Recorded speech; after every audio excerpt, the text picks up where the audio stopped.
ayan mga sis, gagamit tayo ng Kobe Special. Yan, maliliit ito mga sis, madali lang ito maluto. Ayan, so itong ating piniprito, malapit na siya. Bawang, ayan, pinipigala na natin. Ganan. Opo. Golden brown na yung ating sibol. Tagay na natin yung ating bawang. Ganan. Pinipigala na lang natin siya.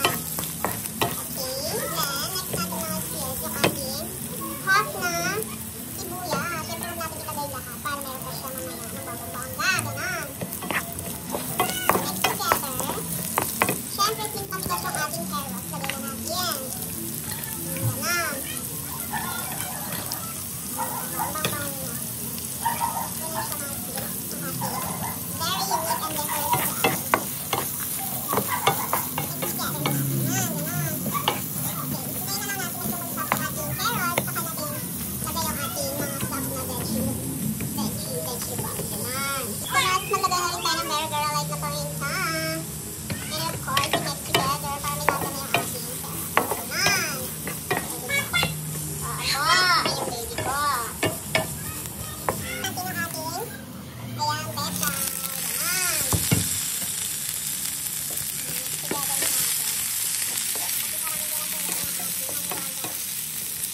Sa rep na bagyong pechay, tsaka yung natira natin sibuyas, lagay na rin natin. Tsaka yung onion mix natin.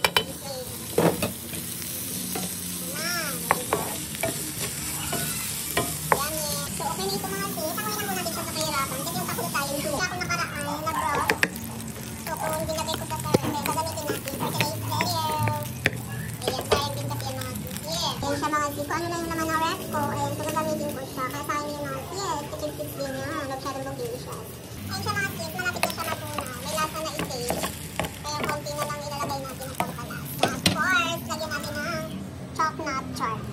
Ayun, syempre, ganan.